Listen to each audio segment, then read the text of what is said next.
Namo Om Vishnupadaya Krishna Pristhaya Bhutale Srimate Bhaktivedanta Swami Niti Namine Namaste Saraswati Deve Gauravani Pracharine Nirvishesha Shunnavadi Paschata Deshatadine Srila Prabhupada Ki Jai Om Namo Bhagavate Vasudevaya Om Namo Bhagavate Vasudevaya Om Namo Bhagavate Vasudevaya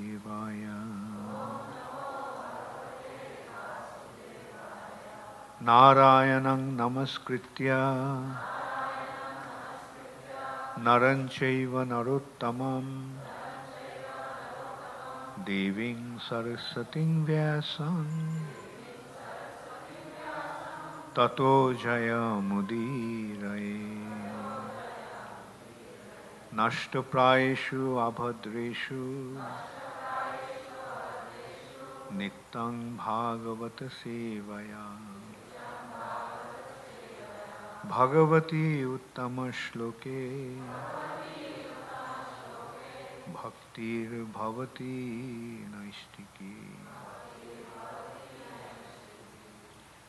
Srimad Bhagavatam, 10th Canto, Chapter 43, Text 17. We have selected the specific verse today in relation to the seminar that we are having now, Krishna's pastimes out of Vrindavan. This chapter is entitled as Krishna Kills the Elephant. This particular verse is little large, little long. Can everybody see it from wherever you are sitting? Okay. Otherwise, you can resort to your Android phones and Pocket Veda. So, it's a long verse and I'll just Mallanam Ashanir Nrinam Naravaraha Strinam Smaro Murtiman Gopanam Sajano Asatan Kshiti Bhujan Shasta Swapitro Shishuhu Mrittur Bhojapatir Birad Vidushan Tattvang Parang Yoginam Vrishninam Paradevateti Vidito Rangang Gataha Sagrajaha Mallanam Ashanir Nrinam Naravaro Strinam Smaro Murtiman Gopanam Sajano Asatang Kshiti Bhujan Shasta Swapitro Shishuhu Mrittur Bhojapatir Virad Vidushang Tattvang Parang Yoginam Vrishninam Paradevateti Vidito Rangang Gatasagrajaha. Mallanam for the wrestlers, Ashani, lightning, Nrinam for the males, Narabaraha, the best of man, Strinam for the women, Smaraha, Cupid, Murtiman, incarnate. Gopanam, for the cowherds, Swajanaha, their relatives. Ashatam, impious. Kshiti Bhujam, for the kings. Sasta, a punisher. Swapitraha, for his parents. Shishu, a child. Mrittu, death. Bhojapati, for the king of the Bhojas, Kamsa. Virat, the totality of the material universe. Avitusham, for unintelligent. Tattvam, the truth. Param, supreme. Yoginam, for the yogis. Vrishninam, for the members of the Vrishni dynasty. Paradevata, their most worshipable deity. Iti, in this way. Viditaha, understood. Rangam, the arena. Gataha, he entered. Sa, along with. Agrajaha, his elder brother. The various groups of people in the arena regarded Krishna in different ways when he entered it with his elder brother. The wrestlers saw Krishna as a lightning bolt, the men of Mathura as the best of males, the women as Cupid in person, the cowherd men as their relative, the impious rulers as a chastiser, his parents as their child, the king of the Bhojas as death, the unintelligent as the Supreme Lord's universal form, the yogis as the absolute truth, and the Vrishnis as the supreme worshipable deity. Please repeat after me. The various groups of people in the arena regarded Krishna in different ways when he entered it with his elder brother. The wrestlers saw Krishna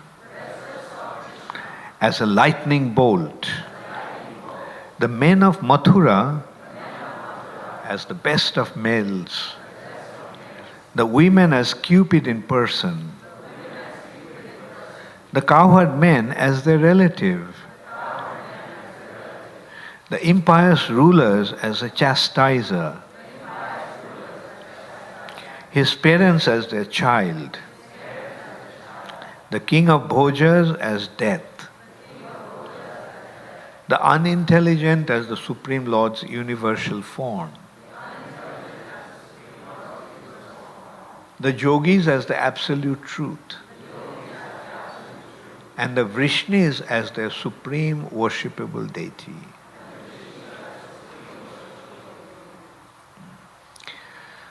Purport by Prabhupada's disciples.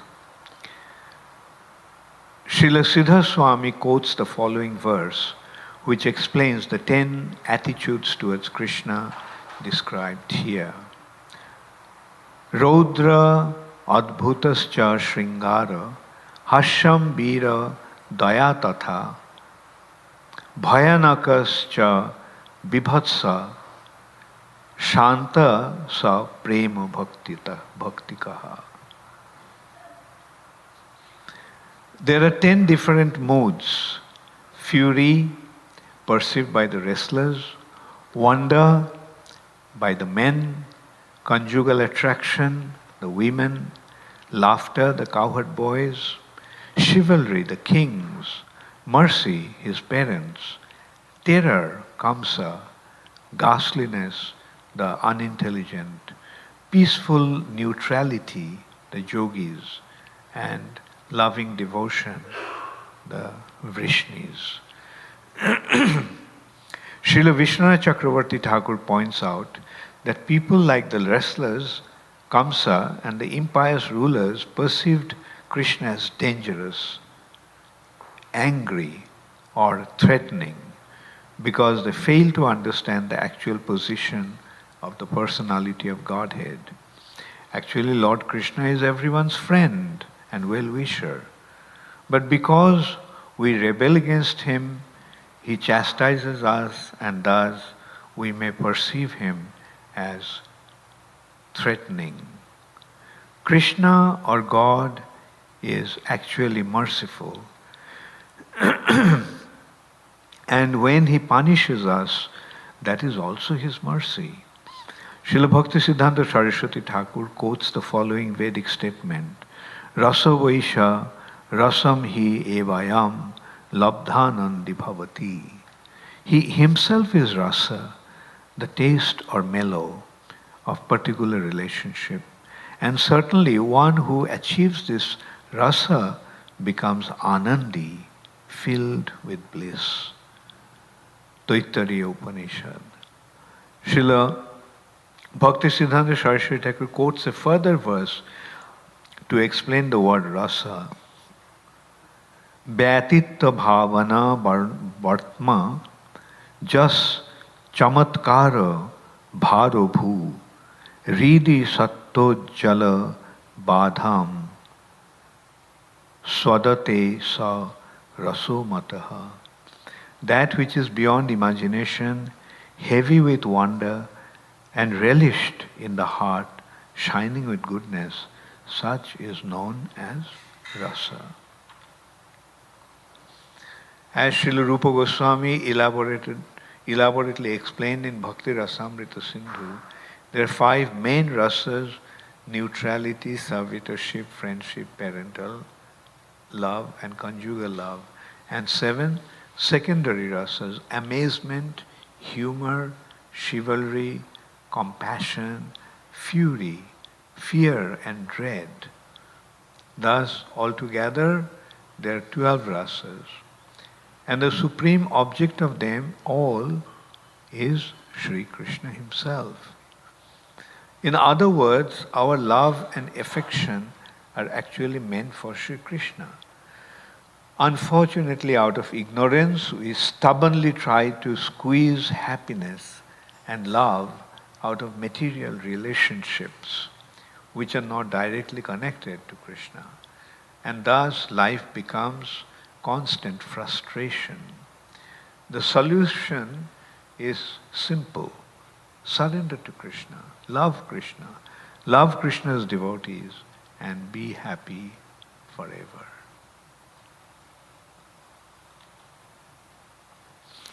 So, Krishna was brought to Mathura by Akrura.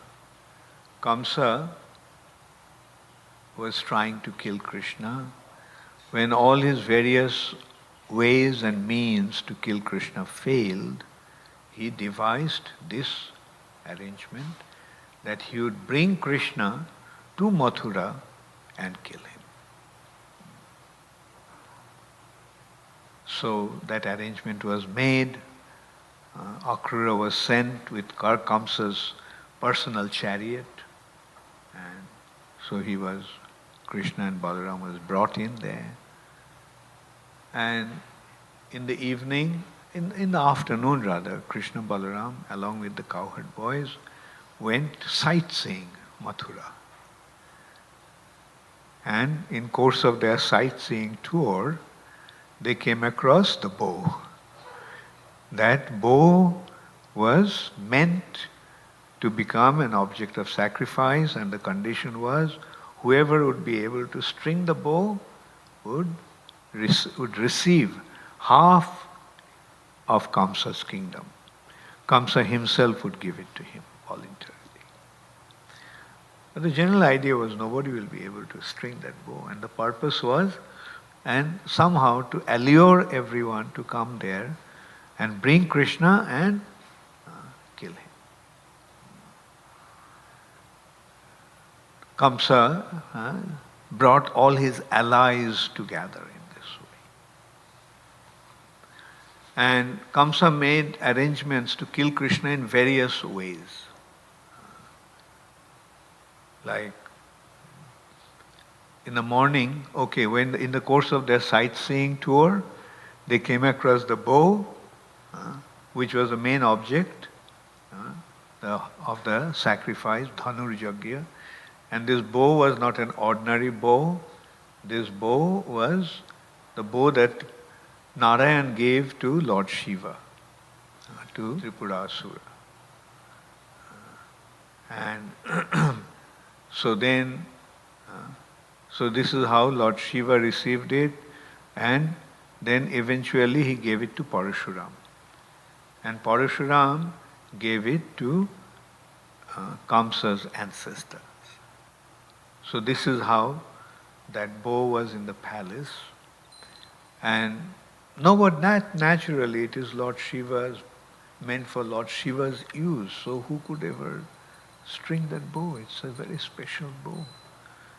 And so no one could actually ever string the bow, just as Janak Raj's court also, Janak Raj also in his court had the bow of Lord Shiva, and he made a condition that anyone who could string that bow would win Sita Devi in marriage. So many other people came, tried, didn't succeed. But when Ramchandra came, what did he do? He not only strung the bow, as he pulled the string, the bow broke. So similarly, Krishna displayed a similar kind of performance here. He went there, picked up the bow with his left hand with ease. He strung the bow with equal ease. And then, as he pulled the string, the bow broke. So Kamsa's people tried to attack Krishna. A whole army, whole regiment came. But just with the broken bow, using as a stick, Krishna took one half and Balaram took one half, and with that they wiped out the entire army, fully equipped with all kinds of weapons. So in this way, we get a glimpse of the potency of the Supreme Personality of Godhead. So the next morning, when they came to the arena, the arrangement was made. There was a terrible elephant called Kubalaya Pira. It's a gigantic elephant. And so this Kubalaya Pira was guarding the gate entrance way. And its trainer or its driver was sitting on the head of the elephant, blocking the way. So Krishna told, please move out of my way, I want to enter. And in this way, when Krishna ordered that elephant driver, he was already placed there with a purpose. When Krishna would come, the elephant would kill him. Kamsa was seeing Krishna only as a little boy. And he thought, what can this little boy, this elephant is strong enough to destroy this little boy. But Krishna played with the elephant for a while and then killed the elephant just by pulling the trunk of the elephant and beating the elephant with that trunk. And then after that, Krishna and Balaram entered into the wrestling arena. So when they entered, it's a beautiful description there in Srimad Bhagavatam. See, they had this huge tusk of these two elephants. They were carrying as a trophy. One tusk, Krishna was carrying, the other, Balaram. And Krishna looked so beautiful, like there was drops of perspiration, and his face was decorated with white sandalwood decoration, And the blood, drops of blood that came out of that elephant also kind of decorated Krishna's face. As if his face was decorated with marks of white chandan and red chandan. And he just majestically entered there. And this is the description how everyone saw there. Various kinds of people were assembled, but different people saw Krishna in a different way. Rupa Goswami described Shri Krishna as Akhila Rasamrita Murti. His murti, his form, is the source of all mellows, as if it is made of all mellows. Mellow means, the mellow description has been also given here. Bhakti Siddhanta Saraswati Thakur explained what a rasa or a mellow is. That which is beyond imagination. Transcendental mellows, first thing is beyond imagination. Achinta. Heavy with wonder and relished in the heart, shining with goodness. Such is known as rasa. In simple word, rasas are the foundation of emotional exchange. We experience different types of emotions, so these emotions are actually outcome of different rasas. Like there is an emotion, anger, the emotion, laughter, joke, the emotion of chivalry, the emotion of parental love, emotion of friendship, emotion of conjugal love. So these are all the manifestations of emotions that we experience. And the basis of different emotions are different rasas. So this has been pointed out here. Like when Krishna entered, how did the wrestlers see Krishna? The wrestlers were arranged to fight with Krishna and Balaram. Chanur and Mushtik. It has been described, the limbs of their limbs were made of material even strong, harder than thunderbolt.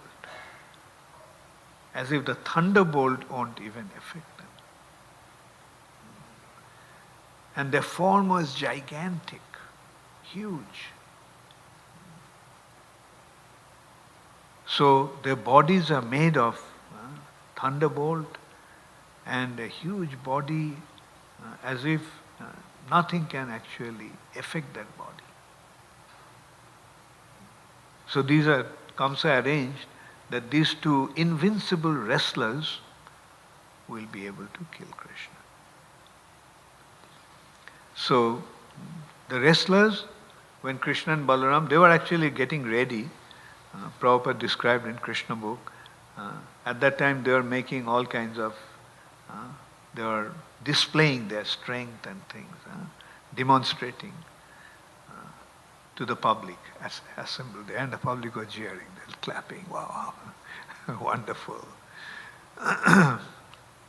So as soon as they saw Krishna Balaram entering, they just looked at Krishna. And how did they saw Krishna? How did they see Krishna? Mallanam Ashami. They saw him as a lightning. So that is fury. So these moods or mellows has been described here, how they saw in which mood. Fury means anger. The wrestlers saw him in the mellow of anger, which is known as Raudra.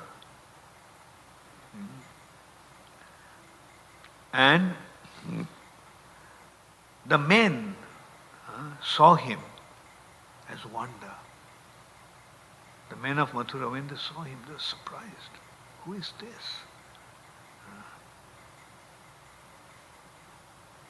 Then the women felt conjugal attraction towards him. So handsome, they felt. They were completely attracted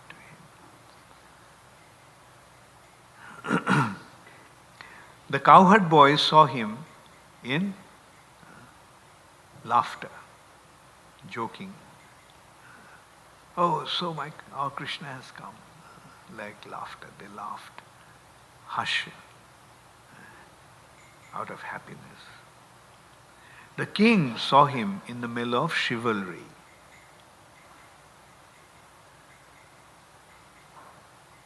And his parents saw him in Korun Ras, Daya. Then Kamsa saw him as fear personified, terror. And that is Bhayanak. The unintelligent people saw him as the universal form. That is in ghastliness. And the yogis saw him as the super soul. And the Vrishnis saw him as with a mood of devotion. So in this way, the 10 such mellows have been described. When Krishna entered into the arena, wrestling arena, how different individuals saw him. So this is how it is being pointed out, how Krishna is the source of all mellows. Akhila Rashamrita Murti. His form is Akhila, all, complete. All. Akhil means all, total. His form is total combination of various mellows. Not only various mellows, all the mellows to the absolute extent. That is Krishna. This is how Krishna's supreme person identity as the supreme personality of Godhead is revealed. Anyway, so we will discuss about these pastimes later on during the seminar. I'll just invite questions now. Does anybody have any question?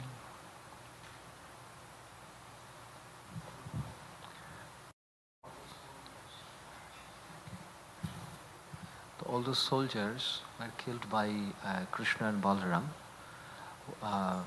They were not envious to Krishna and Balaram. They were just, So all the soldiers sent by Kamsa, they are killed by Krishna and Balaram. But they were not necessarily envious to Krishna and Balaram, but they are simply following the instruction of Kamsa. Yes, so the lesson is, don't side with the wrong guy. But my question is that when Krishna kills the demon, they go to Brahmajyoti. When you side the demons, okay, go ahead. Yeah.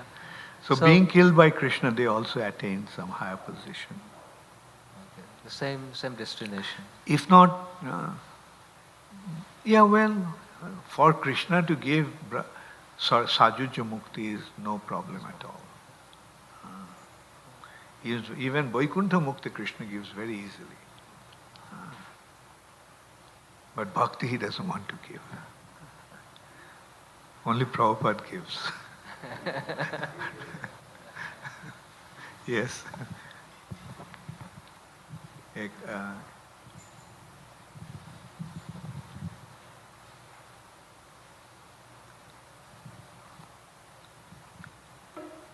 My question is maybe more of a comment, but asking if you wanted to elaborate on this.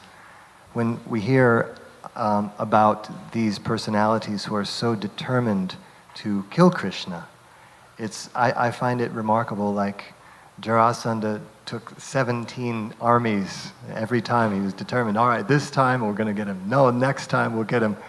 And Kamsa sent so many demons, one after another, every one of them killed. But then he had this idea, all right, we're going to bring him to Mathura and then we'll do it. So to me, it's almost like it's a lesson that if you want to be, even if you want to be envious and try to kill Krishna, you have to be very determined. What to speak of if you want to become his devotee. You have to be equally determined in any relationship with Krishna. Yeah, demons are very determined. And I wish the devotees also had this kind of determination. The other way around, though. And the other consideration also is that it's Krishna's pastimes. Everyone is playing their respective roles in the pastimes arranged by Yogamaya. And as it will be revealed that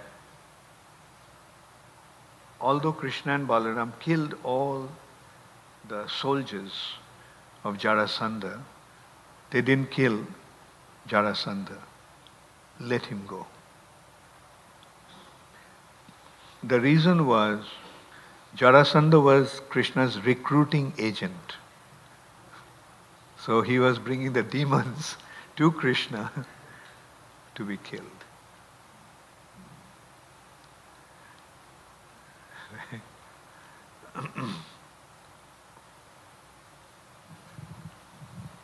Guru Maharaj, in Vrindavan, there are three rasas predominant. Three rasas.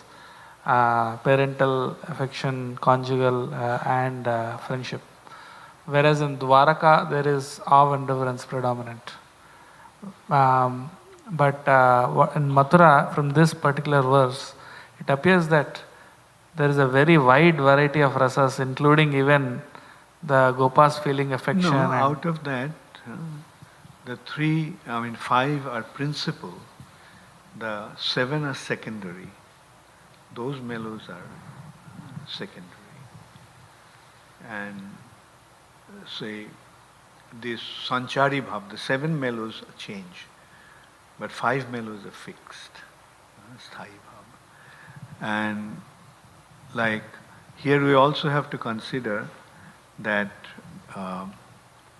you see in Mathura, some mellows are present but not fully developed. Like friendship is not fully developed.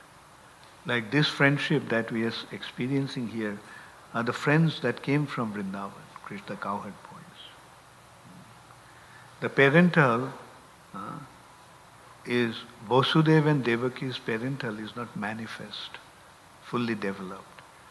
Before they can, while they are recognizing that this is my son, at the same time they are getting the feeling, no, he is the Supreme Personality of Godhead. So the parental mellow is hindered there due to that awareness of the Lord. So the point is that awareness of Krishna as the Supreme Personality of Godhead is there in Mathura and Dwarka. Therefore, although those relationships are there, they are not properly developed. Whereas in Vrindavan, that consideration that Krishna is the Supreme Personality of Godhead is not there. Therefore, all these three mellows are fully manifest. Friendship, parental and conjugal. Yes, Guru Maharaj. Then what is the difference between Dwaraka and Mathura? Both have awe and reverence, so is there still a difference between Mathura more and Dwaraka? Well, as we see, Mathura is between Dwarka and Vrindavan. Right. Close to Vrindavan, but not fully Vrindavan. And Dwarka, the opulence, Aishwarya Bhav, is even more prominent than Mathura. Yes.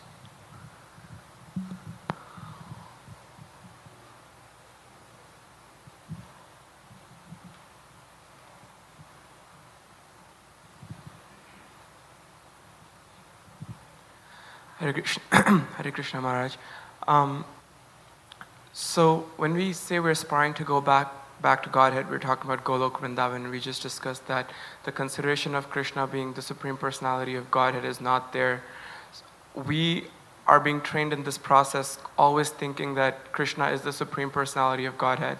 So if we were to go back to Godhead, do we have to kind of forget that when we get to that stage? No, it's not that you forget. It is due to intense love that becomes unimportant.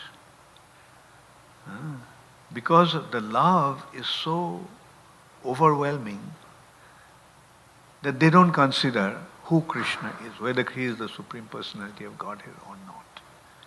And in that respect, an example can be given. The son has become the president of the country.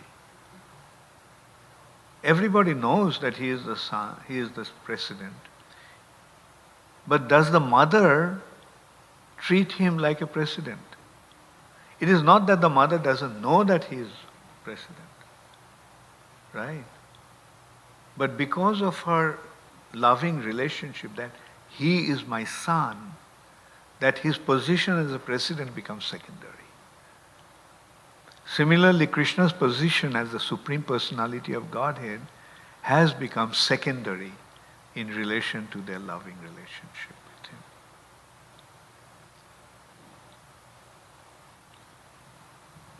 Sorry, Maharaj, I have a follow-up that answers my question. So even in Vrindavan, they know that Krishna is the Supreme Personality of Godhead in his secondary feature. They're aware of that. Yeah, they simply love Krishna. They don't care for anything else. Okay. Their only concern is, Krishna, I love you. I can't stay without loving you. Okay. Bas. Thank you. And that is the nature of love. When love is there, do you consider what the person is? There are so many instances when a very rich man fell in love with a very poor girl. Is he considering he is poor or she is poor or rich? Just love. And because of love, he is prepared to accept her in whichever way she is.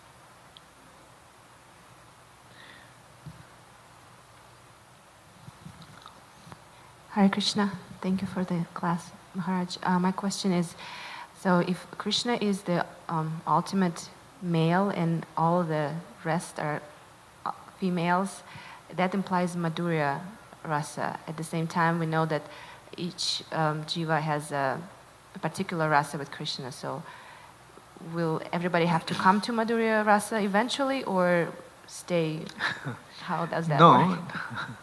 Here, it's not that everyone is female. Nanda Maharaj is not female, right? Shubal, Sridham, Vasudham are not female. The female consideration is the energy aspect of it. Krishna is the energetic and everyone else is Krishna's energy. So in that context, as the energy context, it is like female. But in the spiritual sky, everyone has his identity. Some has male identity, some has female identity. But the female relationship is deeper than male relationship with Krishna. Krishna's relationship with the gopis are the highest.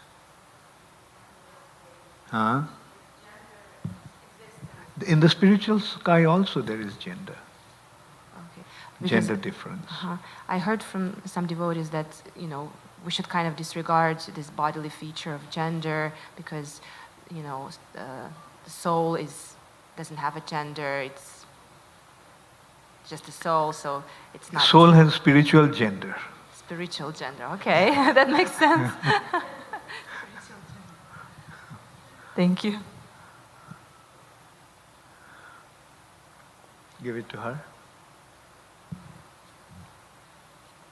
So I'm following up on Prabhu's question that in this verse it said the unintelligent saw him as Supreme Personality of Godhead.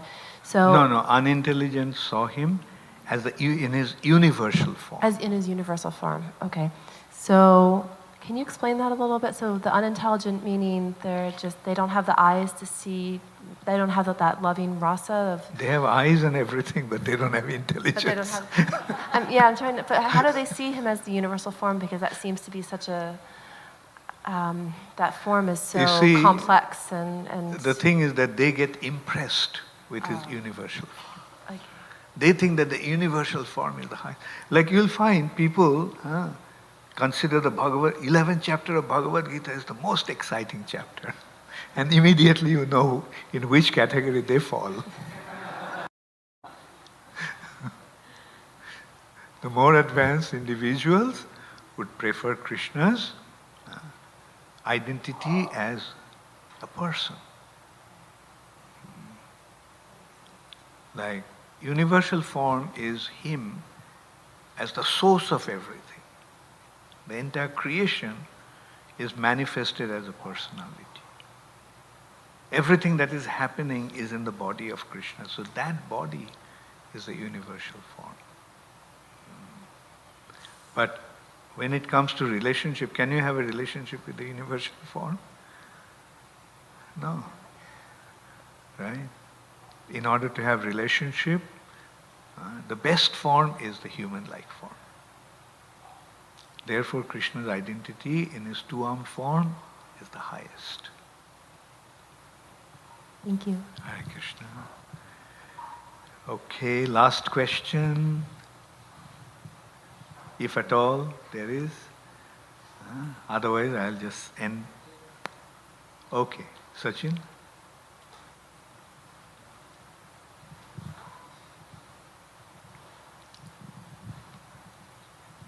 Thank you for the class, Maharaj. Yesterday, Maharaj, you had mentioned that since we are all in Krishna consciousness, we would not be happy if we did not attain to those three principal rasas, like friendship. Did I say that? Something like that. Like even if we went Maybe to Vaikuntha. what I actually probably said is a devotee of ISKCON will not settle for Vaikuntha. Unless and until he reaches Vrindavan, he won't be satisfied. So what if we end up in Vaikuntha? How do we... Then he'll consider how can I go to Vrindavan? You see, that has been very beautifully explained in Brihad Bhagavatamrita by Sanatana Goswami. In the second part of Brihad Bhagavatamrita, which is describing the journey of a boy called Gop Kumar.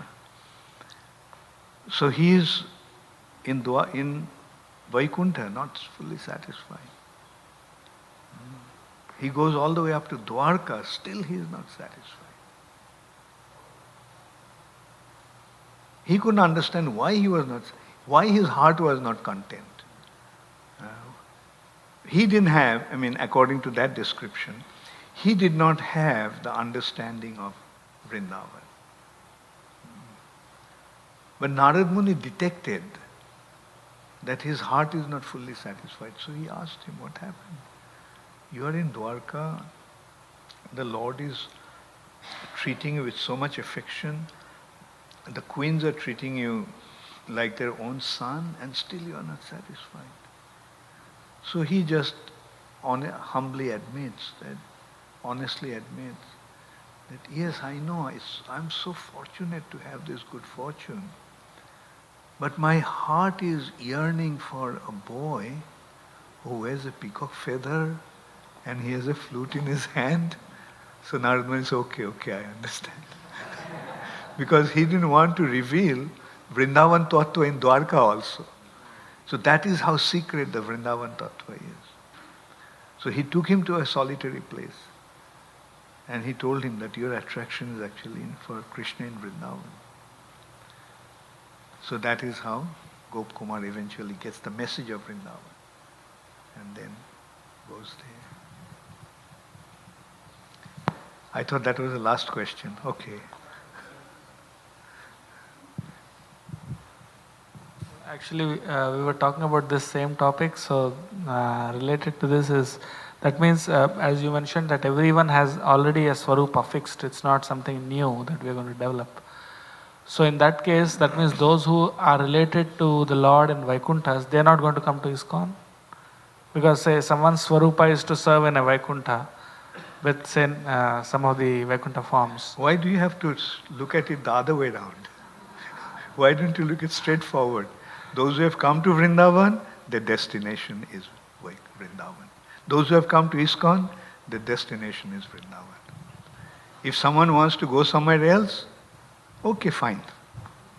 All the best. I'm asking because if someone he doesn't know what his Swarupa is. If his Swarupa happens to be Vaikuntha, so don't get into all these speculative questions.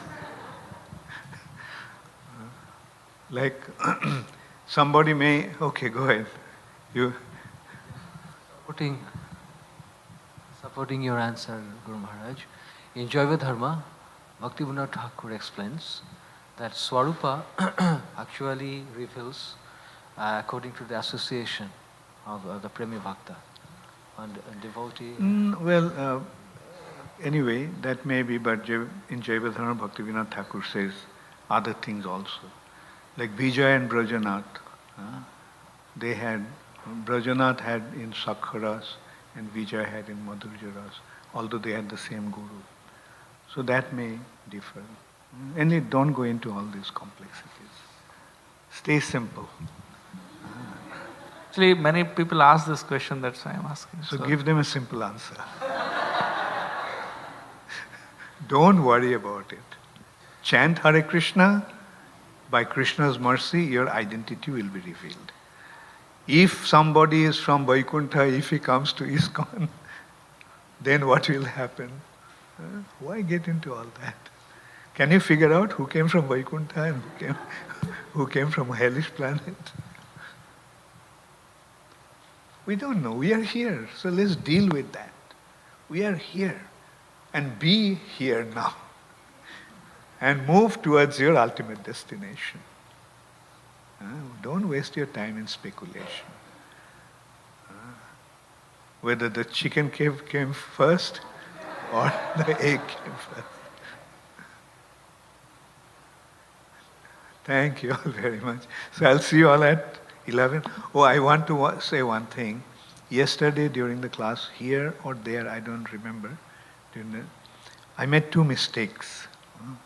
One was when I quoted that verse, Purishya Kirtoite Moishya Rogishto, that I am more fallen than the worm in the stool.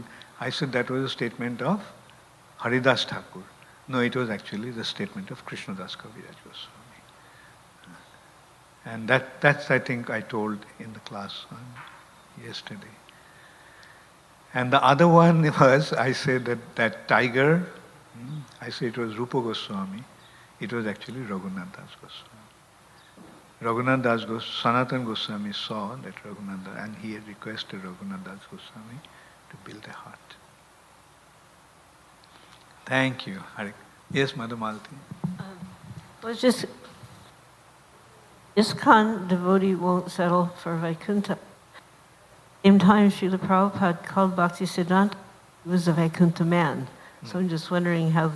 Just to make us understand that he is beyond this nature. That's a statement. But obviously, Bhaktisiddhanta Saraswati Thakur is not from Vaikuntha. His spiritual identity is as a Manjari. So obviously he is with Radharani, Vrindavan. Hare Krishna, all glories to Srila Prabhupada, Gaur Premanande, Hare Hare.